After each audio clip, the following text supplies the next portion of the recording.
So, after 6 long years, we have finally got our first look at the highly anticipated third entry into the Deadpool franchise, with the first trailer for the appropriately titled Deadpool and Wolverine. And well, to be honest, I haven't really felt this excited about a Marvel project in a long time. It's no secret that in recent years the MCU has been heavily scrutinised for its fairly obvious dive in quality and their habit of making these quip-fest movies that all end up feeling the same and don't really have any impact on the greater MCU.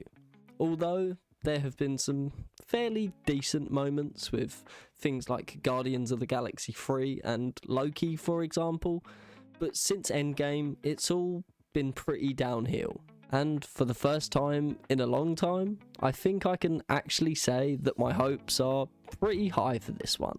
I think their decision to only release one movie this year is a pretty smart one, since all they have done in the past few years is push out as many mediocre shows and movies in such a short amount of time, and honestly, the only thing it's done is made people stop watching, because they don't care enough to try and keep up with these boring shows and movies that are constantly being pushed out. I think if they stick to this type of schedule, releasing maybe 1 or 2 movies a year with a show or two, then maybe people will actually be interested again.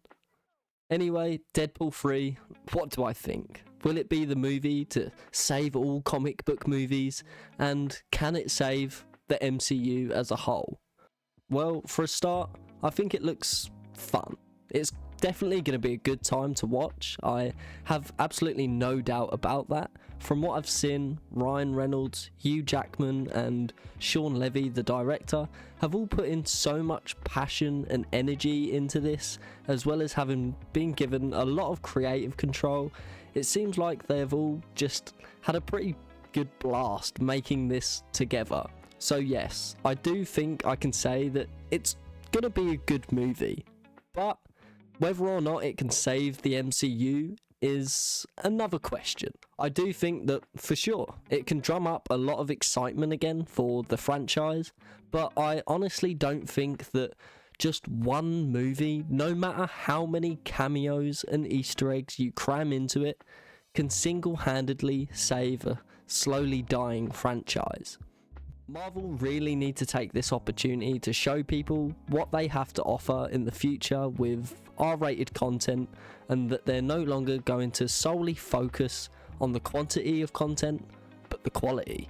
Especially with the whole Jonathan Majors situation, this needs to be sort of a refresh point for Marvel, where they can start to make these fun, interesting stories that stay true to the original source material in which made them popular in the first place. And with Deadpool 3, I definitely think that they can do that. Just whether or not they will continue to do this in the future remains to be seen.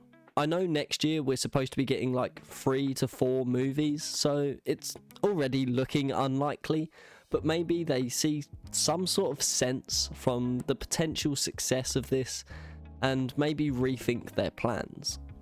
Anyway, I look forward to going to see Deadpool and Wolverine. It looks like a great time, just like the previous films, which are definitely some of my favourite comic book movies outside of the MCU. Deadpool is probably one of the only superhero movies that has a good enough reason to actively try and make the audience laugh.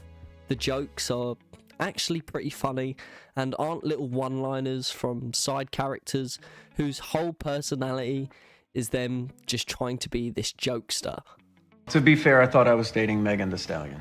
Sorry, you thought you were dating Megan Thee Stallion? That's right. There's only one Megan Thee Stallion. What am I watching? I don't know, but I hate it. One more thing I want to add is that for a movie that has fucking Wolverine in its title, and him being in the movie, having been public knowledge for some time now, I feel absolutely blue-balled not seeing him properly in the trailer. Yes, we get a shot of him in his patch look at Madripoor, and we see him for about a millisecond at the end, but I do just wish we saw him properly, at least once. Like, how fucking cool would it have been for the last shot of the trailer just being like a close-up of him putting on the mask that people have waited years to see. These are just my thoughts. Let me know what you guys think down in the comments, and if you want to see more content like this, hit the like button. Let me know what you guys think down in the comments, and if you want to see more content like this, then definitely go and hit the like button and subscribe whilst you're there. And as always, I'll see you all in the next one.